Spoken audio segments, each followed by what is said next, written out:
মাসুদ কামাল, আপনাকে স্বাগত জানাচ্ছি। আমরা যে বিষয়টা একটু আলোচনা করতে চাই, ডক্টর ইউনূস সরকারের সময় আইনগত বিভিন্ন দিক নিয়ে, বিশেষ করে আইসিটিতে যে মামলাগুলো হচ্ছে, সেটি নিয়ে আন্তর্জাতিক অঙ্গনে নানান ধরনের উদ্বেগ প্রকাশ করা হয়েছে।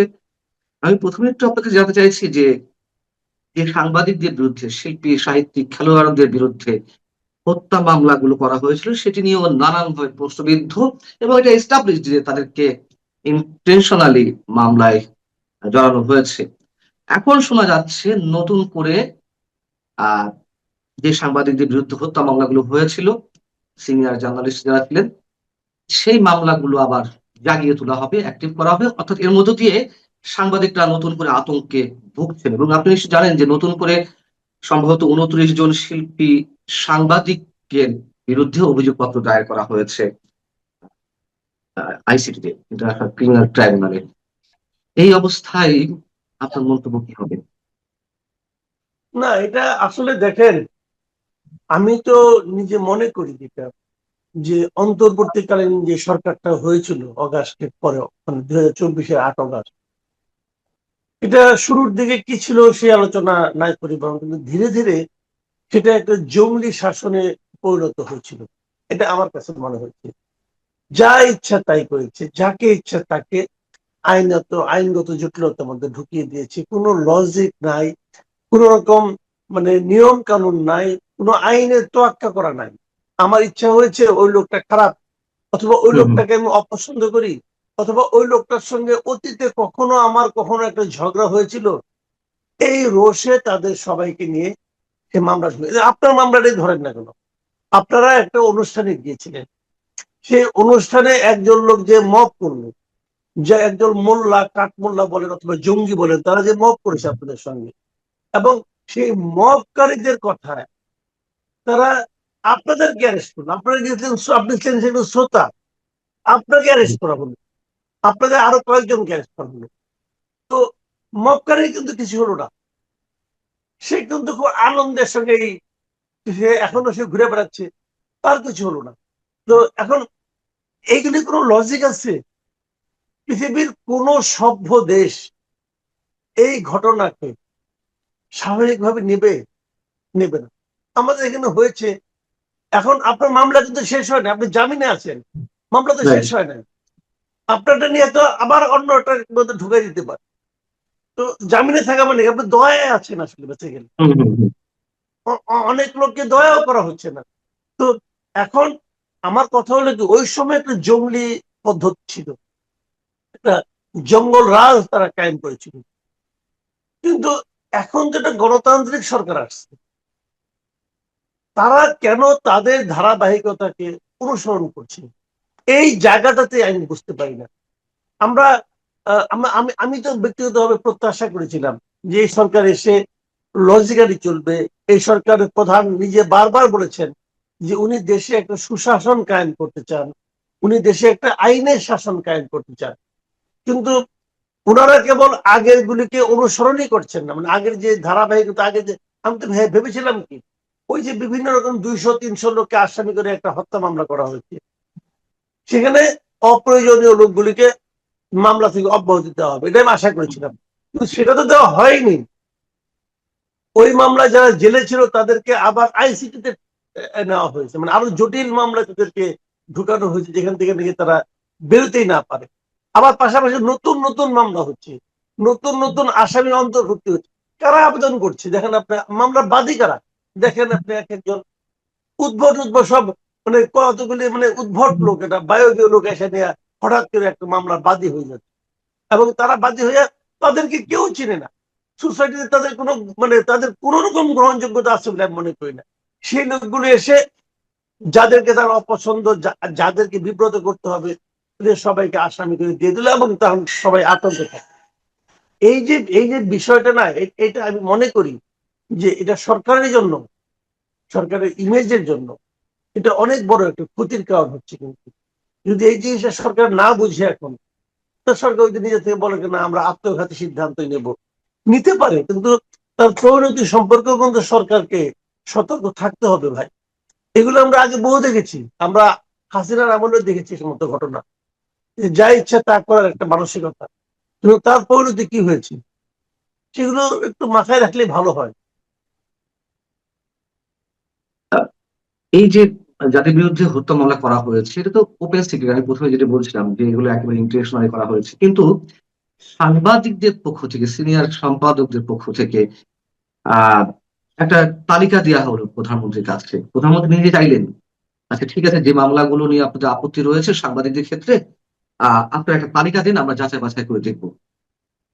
তো একটা তালিকা দেওয়া হলো, সম্ভবত 243 বা 343 এই টাইপের একটা সংখ্যা, যাদের বিরুদ্ধে একেবারে ফেক মামলা করা হয়েছে। মামলা মানে তালিকা দেওয়া হলো, তারপরে উল্টো এই কাজগুলো ঘটছে কেন? এবং উপরন্তু আবার নতুন নতুন করে সাংবাদিকদের বিরুদ্ধে অভিযোগপত্র দায়ের করা হচ্ছে। আপনার কি মনে হয় যে পিছনে কেউ অন্যভাবে কাজ করছে? সেটা আসলে আমি বলতে পারবো না। আমার মনে হয় পেছনে যদি অন্য অন্য অন্য কোনো কেউ কাজ করে থাকে, আমার মনে হয় এটা ওভাবে বলা যাবে না। তবে আমার কাছে আমি যেটা ধারণা করি যে সরকারের নিজের মধ্যেই কিছু আছে, অন্য পেছন থেকে বলতে হবে না। কারণ সরকার যদি নিজেই হতে চায়, নিজেই সরকারের যে চেহারাটা ধীরে ধীরে পরিষ্কার হবে আমাদের কাছে, আমার যেটা ধারণা যে সরকারের এটা করা উচিত না, এক নম্বর কথা। আর দুই নম্বর কথা হলো, কিন্তু দেখেন সাংবাদিকদের মাঝখান থেকে তালিকা দিতে হবে কেন? আপনি তালিকা সাংবাদিকদের দেওয়া, সম্পাদকদের দেওয়া তালিকা দেখে আপনি ছাড়বেন? আপনি তো আপনার মতো করে বিচার করবেন, আইন বিচার করবে। এবং আইন যদি আইনের মতো করে চলতো, বাংলাদেশে যে আইনটা আছে, যে আইনটা চলে, সেই আইন যদি আইনের মতো করেই চলতো, তাহলে তো এই সাংবাদিকরা অনেক আগেই মুক্তি পেয়ে যেত। রাইট। আগের সরকার আইনকে আইনের মতো চলতে দেয়নি, আইনকে তারা তাদের ইচ্ছা অনুযায়ী চলতে বাধ্য করেছে, যে কারণে এটাকে মুক্তি পায় নাই। আপনি ধরেন আমার এখানে একটা অঘটন ঘটলো, একজন লোক মনে করেন মারা গেল, একজন লোক বাস করে মনে করেন সে শরীয়তপুরে, আমি তাকে আসামি করে দিলাম। কি বললাম যে যখন এই লোকটা এখানে মারা যায়, যখন এই লোকটা এখানে মানে এভাবে গুলি খেলো, তখন ওই লোকটা তো কোনো সমবেদনা প্রকাশ করে নাই, কোনো উহ আহ এই ধরনের শব্দ উচ্চারণ করে নাই, তার মানে সে হলো হত্যাকারী দোষর, বলে তাকে আমি আসামি বানাই দিলাম ভাই। তো এই জিনিসটা কি আইন প্রয়োগকারী সংস্থা বুঝবে না? কমন সেন্স কি তাদের নাই? যে ওইখান থেকে উহ আহ না বললেই সে দোষর হয়ে গেল। তো আর সে উহ আহ করছে কি করে নাই, সেটাই না আপনি বুঝলেন কিভাবে? সেটি আপনি বুঝলেন কিভাবে? একজন লোক মারা গেছে, ওই দিন কি বাংলাদেশের সমস্ত লোক, হাতি যখন মারা গেল, ওই দিন কি হুম। বাংলাদেশের সমস্ত রেস্টুরেন্ট বন্ধ ছিল? হাতি মারা গেছে, যাতে আমরা সব রেস্টুরেন্ট বন্ধ রাখবো, যাতে আজকে কেউ নিহারি খাইতে না পারে? এটা কি ছিল ওই দিন বলেন? সমস্ত রেস্টুরেন্ট চলছে, সমস্ত রেস্টুরেন্টের সমস্ত খাবারও বিক্রি হয়ে গেছে, কোন একজন লোক এক জায়গায় বসে নিহারি খাইছে, অতএব সে হলো আসামি, হুম। তাকে ধরে নিয়ে যাও। তো এই যে বিষয়গুলো, এইগুলি কি কোনো লজিকের মধ্যে পড়ে, কোনো আইনের মধ্যে পড়ে? আপনি আমাকে বলেন, এটা কোনো আইনের মধ্যে পড়ে? পড়ে না। নিঃসন্দেহে পড়ে না, কিন্তু এটা তো করতেছে। হ্যাঁ। এবং আমার কথা হলো যে তখন জঙ্গল রাজ ছিল ভাই, জঙ্গলি আইন ছিল, জঙ্গলি আচরণ ছিল, সেটাকে নয় আমরা সহ্য করেছি, জঙ্গলি হিসাবেই সহ্য করেছি। এখন যদি ওটা এখনো যদি আপনি চালান, তাহলে আপনার সরকারকে আমরা কিভাবে অভিহিত করব? আমরা তো আপনার কাছ থেকে লজিক্যাল অ্যাটিটিউড আশা করি। এখন কি তার চেয়ে আরো বাড়ছে কিনা? তার কারণ ওই সময় সাংবাদিকদের মধ্যে একটি গোষ্ঠী অবশ্যই দালালি করেছে। আমি শব্দটা বলতে, উচ্চারণ করতে খারাপ লাগে, তারপরে স্রেফ বাংলা শব্দ, দালালি করেছে, চাটুকারিতা করেছে, হাত কতলেছে প্রধানমন্ত্রীর সামনে আছে। কিন্তু এই মানুষগুলো কি হত্যা করতে পারে? যেমন এক একজন 3 দশক, 3.5 দশক ধরে সাংবাদিকতা করছেন। আপনি জয় মামুন, মুন্নি সাহা, কিংবা আমি ইকবাল সোবহান চৌধুরীর কথা শুনলাম, যিনি, যার বিরুদ্ধে অসংখ্য অভিযোগ, তার কথাও ধরলাম। হত্যা করতে পারে। প্রভাস আমিন, তার বিরুদ্ধে অনেক অভিযোগ থাকতে পারে, কিন্তু এই মানুষগুলো হত্যা করতে পারে। এবং এই যাদের কথা বললাম, এরা আবার মাঝখানে মবের শিকার হলো, মাঝখানে মগবাজার আবার মবের শিকার হলো, ভাগ্যক্রমে যে কোনো ভাবে বেরিয়ে আসতে পেরেছে। আমার যে প্রশ্নটা ছিল যে আওয়ামী লীগের সময় অনেক কিছু হয়েছে, আমাদের চোখে আপত্তিজনক অনেক কিছু হয়েছে, কিন্তু সেটি আবার বাড়ছে কিনা? না, আওয়ামী লীগের আমলে, না আওয়ামী লীগ আমলে অন্য কথা ভাই, ওটা ওটা অন্য জিনিস। আওয়ামী লীগ আমলে কখনো এরকম হয় না, সত্যি কথা হুম। বলছি আমি। আওয়ামী লীগ আমলে সাংবাদিকদের উপর নানা ধরনের চাপ ছিল, কিন্তু এইভাবে নিয়ে জেলে ঢোকানো এবং এইভাবে এটা হয় নাই। দুই একজন সাংবাদিককে গুমও করা হয়েছে, এটাও ঠিক আছে, ওটাই অস্বীকার করি না, ওগুলো অন্যায় ছিল। কিন্তু এখন যেরকম মিথ্যা মামলায় জেলখানা নিয়ে আটকে রাখা হচ্ছে, আপনি দেখেন, আমি বলি আপনাকে, ফারজানা রূপা, মোজাম্মেল বাবু, শ্যামল দত্ত, এদের কিন্তু অলরেডি আটক, সেই শুরুর থেকে তারা 2 বছর উপরে আটক আছে। তাদের বিরুদ্ধে মামলাগুলি কি, অভিযোগগুলি যেগুলো আছে, অভিযোগগুলি যে কোনো লোককে প্রকাশ করেন আপনি, যে উত্তরায় একটা লোক মারা গেছে ওই মামলা, তো ফারজানা রূপা ওখানে যায় কি বন্দুক দিয়ে গুলি করছে, তারা সেটাই তো কেন প্রশ্ন। আপনি আটকাবেন? মোজাম্মেল বাবু কি করছে? আচ্ছা আপনি আমাকে বলেন রে ভাই, বাংলাদেশে একটা পুলিশ যদি তার ওসিটাকে অর্ডার না দেয়, সে গুলি করতে পারবে? আবার ওসি কে যদি এসপি অর্ডার না দেয়, এসপি ওসি কি বলতে পারবে তুমি গুলি করো? এগুলো তো একটা ধারাবাহিকতা। এইভাবে উঠতে উঠতে আপনি কোন পর্যন্ত উঠবেন? আইজিপি পর্যন্ত উঠবেন। আইজিপি না বললে এগুলো হয়েছে? কিন্তু কিছুই হয় না। আবার আইজিপি কে বলছে? স্বরাষ্ট্রমন্ত্রী বলছে। স্বরাষ্ট্রমন্ত্রীকে কে বলছে? প্রধানমন্ত্রী বলছে। ঠিক আছে, আপনি প্রধানমন্ত্রী, স্বরাষ্ট্রমন্ত্রী, আইজিপি পর্যন্ত রাখেন। আপনি তো আইজিপি আবার রাজসাক্ষী বানাই দিচ্ছেন। আইজিপি হবে 5 বছর, আর যে পুলিশ গুলি করছে তার হবে মৃত্যুদণ্ড। ভাই আইন এটা হইল কিছু? যে আইজিপি অর্ডার করলো, যে আইজিপি সমস্ত অর্ডারের মূলে যে আছে, তার শাস্তি হবে 5 বছর। হুম। আর যে অর্ডার কি করছে, ফলো করছে, তার হবে মৃত্যুদণ্ড। ঘটনা এক। তাহলে এটা কি হইলো? আবার এখানে একজন সাংবাদিক হচ্ছে যে ঘরে বসে আছে রে ভাই, সে হলো এটার মধ্যে আসামি। আসামি হওয়ার মানে কি, তার 2 বছর বিচার হোক আর না হোক, এই বিচারে তার শাস্তি হোক। শাস্তি তো ভাই এইটা কেমনে করে আপনি প্রমাণ করবেন? এটা কি হয় কিছু? এটা তো সবাই জানে যে শেষ হয়ে গেছিল না। মাঝখান থেকে কি হবে, তাকে 2 বছর 2.5 বছর জেলে থাকতে হবে, এইটাই তার শাস্তি। তার হয়তো 6 মাসের কারাদণ্ড হলো, 3 মাসের কারাদণ্ড হবে যদি হয়। কিন্তু তাকে যে আপনি 2.5 বছর জেল খাটাই দিলেন রে ভাই, যে এই লোকটা ফ্যামিলি নাই, এই লোকটা ছেলে মেয়ে নাই, ওই ছেলে মেয়েগুলো কি এই দেশের নাগরিক না? তাদের প্রতি আপনি এই আচরণ কেমনে? রাষ্ট্র কিভাবে এত নিষ্ঠুর হইতে পারে? রাষ্ট্র কিভাবে এরকম অযৌক্তিক ভাবে নিষ্ঠুর হইতে পারে? এটা ভাই আমি বুঝি না, আমি এটা বুঝি না। এটা কেন করবে? তাহলে লজিক কোথায়? তারেক রহমান সাহেব এত বছর ইংল্যান্ডে ছিলেন, লন্ডনে উনি দেখেন নাই কিভাবে আইন চলে? তো ওইখান থেকে আপনি কি শিখে আসলেন? আপনি কি এটা শিখে আসছেন যে একজন লোককে জোর করে আপনি তার বিচার করেন, তাড়াতাড়ি বিচার করেন, সম্ভব হলে 10 দিনের বিচার? আপনি তো এক বিচার তো আপনি 1 মাসের মধ্যে করতে বলছিলেন, তো করেন, এগুলো বিচার করেন আপনারা। কিন্তু এই লোকগুলি তাদের ব্যক্তিগত তাদের জীবন যাপন থেকে তাদের উঠাই না। অনেক লোক আছে যারা জেলে যায় নাই, তারা ঘরে বাইরে যাইতে পারে না ভাই। এটা কেমন কথা? যে অপরাধী অপরাধী বিচার করেন, কোনো আপত্তি নাই, কিন্তু যে অপরাধ তার সঙ্গে তার সম্পৃক্ত হওয়ার কোনো সুযোগই নাই। আচ্ছা, বলতেছে কি শেখ হাসিনাকে সমর্থন দিছে, শেখ হাসিনা কারো সমর্থন অপেক্ষা থাকতো না। হাসিনাকে এই সাংবাদিক মুজাম্মেল বাবু অথবা ফারজান রহমান বলছে আপনি গুলি করেন, শেখ হাসিনা তো গুলি করার অর্ডার দিছে। হয়তো আমি জানি না, যদি ধরা যাক কথার কথা, কেউ তাকে বললো হ্যাঁ আপা আপনি এটা খুব ভালো করছেন, এতে সে অপরাধ হয়ে গেল। ওই সময় কোন পত্রিকা এই এই যে 15 বছরে কোন পত্রিকার এই যে সাংবাদিককে যে অ্যারেস্ট করছে, আপনি আমার একটা কথা খালি বলেন, এই সাংবাদিকদের তারা প্রশংসা করলো কি করলো না, সমর্থন করলো কি করলো না, এটা কোথায় প্রচার হয়েছে? একটা প্ল্যাটফর্ম লাগবে না? সেই প্ল্যাটফর্মটা কি? হয় সেই টিভি, নাহলে সেই পত্রিকা। আপনি নিজে টেলিভিশন মিডিয়ায় চাকরি করছেন, আপনি জানেন যে আপনি মালিকের বিরুদ্ধে, মালিকের ইচ্ছার বিরুদ্ধে আপনি কোনো কিছু করতে পারছেন? প্রশ্ন ওঠে না। মালিক তার প্ল্যাটফর্ম আপনাকে প্রচার দিয়ে হয়তো একদিন দিবে, ধরা পড়ার পরে দিন আপনি বাদ। এই তো হুম। ছিল।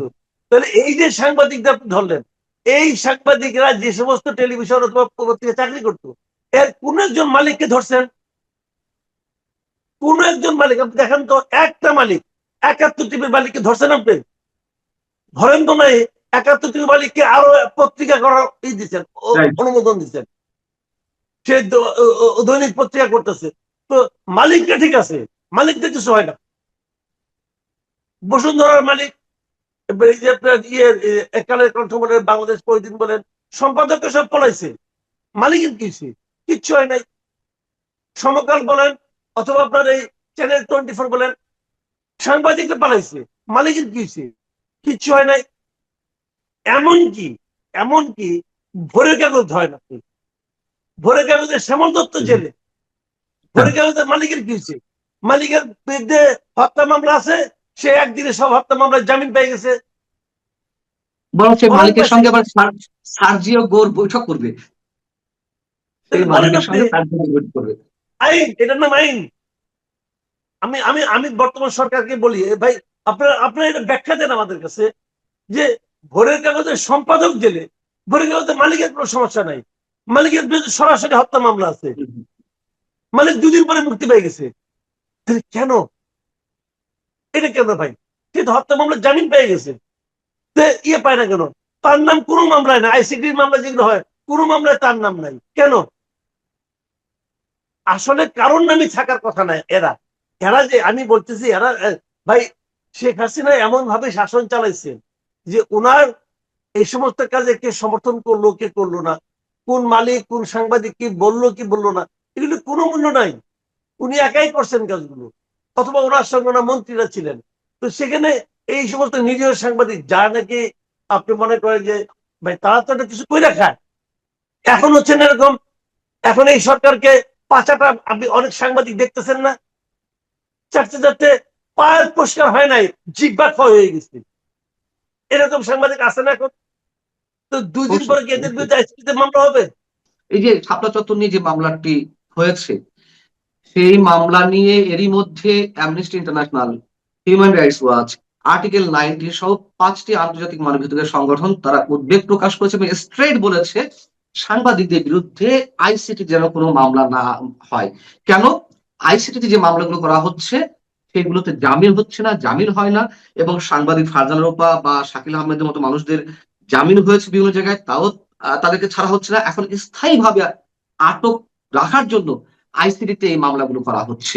এবং আমরা দেখলাম যে ওই বিবৃতি দেওয়ার পরে হিউম্যান রাইটস ওয়াচ আবারও আলাদাভাবে বুধবার একটি বিবৃতি দিল। সেই বিবৃতি পরে আব্দুল লতিফ সিদ্দিকীকে সেই মামলায় আটক দেখানো হলো। আহ মানে এগুলো কি হচ্ছে? গবেষণা নাম বলে আপনি শাপলা চত্বরের ঘটনা নিয়ে আমি একটা কথা বলি আপনাকে। শাপলা চত্বরের ঘটনা যখন ঘটে তখন তো আমি মানে একটা টেলিভিশনের সিনিয়র নিউজ এডিটর ছিলাম। জি, তো ওই সময় তো নিউজ রুম গুলিতে আমি থাকতাম, আমাদের রিপোর্টার তো ওখানে গিয়েছিল। তারপরে আমি এর মাঝখানে দেখলাম যে আপনার বিবিসির ওই সময় যে বাংলা বিভাগের প্রধান ছিল সাবির মুস্তফা, উনিও দেখলাম এক ইন্টারভিউতে বলেছেন যে ওনার রিপোর্টার ওখানে ছিল। তো এরা কেউ কিছু দেখে নাই। কিন্তু পরের দিন, হ্যাঁ এটা রহস্যজনক, রাতের বেলায় এত লোক ছিল, হঠাৎ করে সকালবেলা সব ক্লিয়ার হয়ে গেল। হ্যাঁ, হ্যাঁ। কিভাবে গেল, কেন গেল, ভয় পেয়ে গেল না কিভাবে গেল, এটা আমরা কিন্তু জানি না। কিন্তু আমার কথাটা হলো যে এই ঘটনায় ওখানে এরকম যে এই যে 40 জন 50 জন লোক মারা গেছে বলে এখন দাবি করা হচ্ছে এত বছর পরে, যারা মারা গেছে তারা এত বছর একটা কথা কেউ বলেনি, কারোর কাছে শুনি নাই যে মারা গেছে।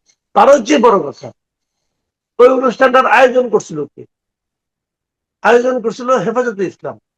হুম, হুম। এই হেফাজতে ইসলামও কি এত বছরে কোনদিন বলছিল যে আমাদের 10 জন লোক মারা গেছে? কেউ বলছে? বলে নাই। দেশীয় সংবাদ মাধ্যম, আন্তর্জাতিক সংবাদ মাধ্যম, এরা কেউ বলছে যে ওখানে এতজন লোক মারা গেছিল? কেউ বলে নাই। এক আদিলুর রহমান শুভ্র, সে এক কাহিনী বানাইছিল যে তার কাছে নাকি এতগুলি নাম আছে। তো হ্যাঁ, তারাও হ্যাঁ, তো অধিকার। 18 মাস ছিল, তারাও তো 18 মাস আপনার ক্ষমতায় ছিল, তারা এই ব্যাংক অগ্রসর করতে পারছে? আমরা দেখলাম তারপরে দিগন্ত টেলিভিশন বন্ধ হয়ে গেল। দিগন্ত টেলিভিশন বন্ধ হওয়াটা খুবই অন্যায় হয়েছে। দিগন্ত টেলিভিশন, ইসলামিক টেলিভিশন বন্ধ করছে। আমি মনে করি এটা ওই সময়কার যারা অবশ্যই, মন্ত্রী অবশ্যই। ছিলেন, হাসান হক ইনুর আমলে এটা হয়েছে। আমি ইনুকে মনে করি বাংলাদেশের সর্বনিকৃষ্ট তথ্যমন্ত্রী ছিল।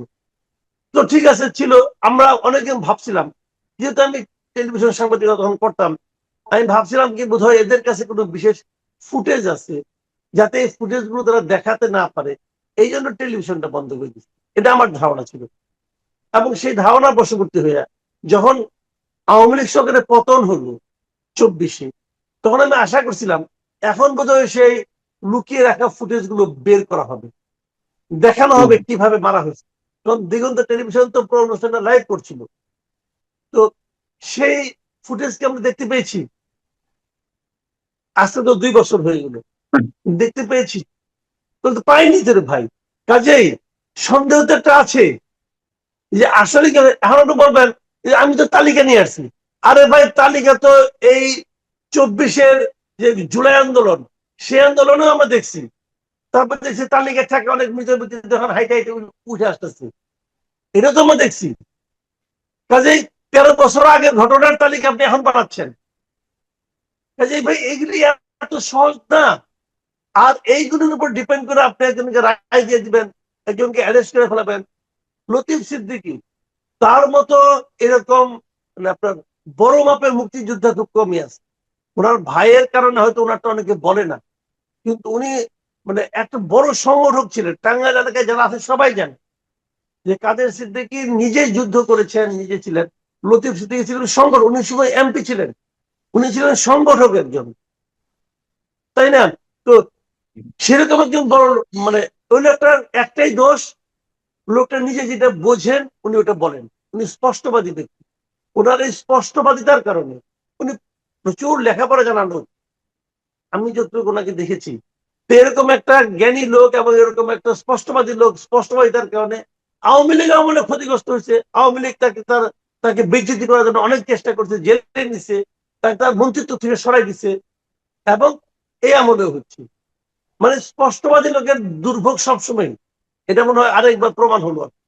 তো ওনাকে এই বয়স্ক একটা মানুষকে নিয়ে যে আপনি আবার ঢুকালেন কোনটাতে, শাপলা চত্বরে। শাপলা চত্বরে যখন হামলা হয় তখন উনি কি স্বরাষ্ট্রমন্ত্রী ছিলেন? উনি কি ছিলেন না ভাই?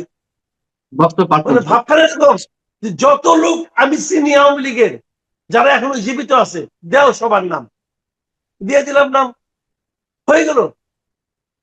ভাই এইগুলি আমি জানি না কি হচ্ছে কি না হচ্ছে, বাট আমি বলবো যে এই আইসিটিটাকে আওয়ামী লীগ বিতর্কিত করছিল। আইসিটি কে আওয়ামী লীগ বিতর্কিত করেছিল।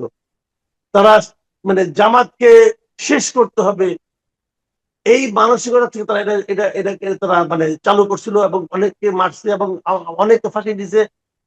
সব কিছু কিছু ঘটনা হয়তো ঠিক আছে বিচার, আবার কিছু কিছু বিচার আছে এক মনে কিন্তু অতিরিক্ত হয়েছে। আপনি ভালো থাকবেন, সাংবাদিক মাসুদ কামাল। আপনার জন্য শুভকামনা। দর্শক, আপনারা যারা শুনছিলেন, সাংবাদিক মাসুদ কামাল যে বিশ্লেষণ গুলো করছিল একেবারে নিরপেক্ষতা জায়গা থেকে, নিঃসন্দেহে তার সঙ্গে হয়তো বাংলাদেশের ব্যাপক অংশের মানুষ একমত পোষণ করবেন, কিন্তু সরকারগুলো, রানিং সরকারগুলো কখনো আমাদের কথা, সাংবাদিক মাসুদ কামালদের কথা সম্ভবত কোনো প্রকার কানে তোলার চেষ্টা করে না। কানে তুলে না বিধায় আমরা ইতিহাসের নির্মম পরিণতি গুলো দেখি। ভালো থাকুন।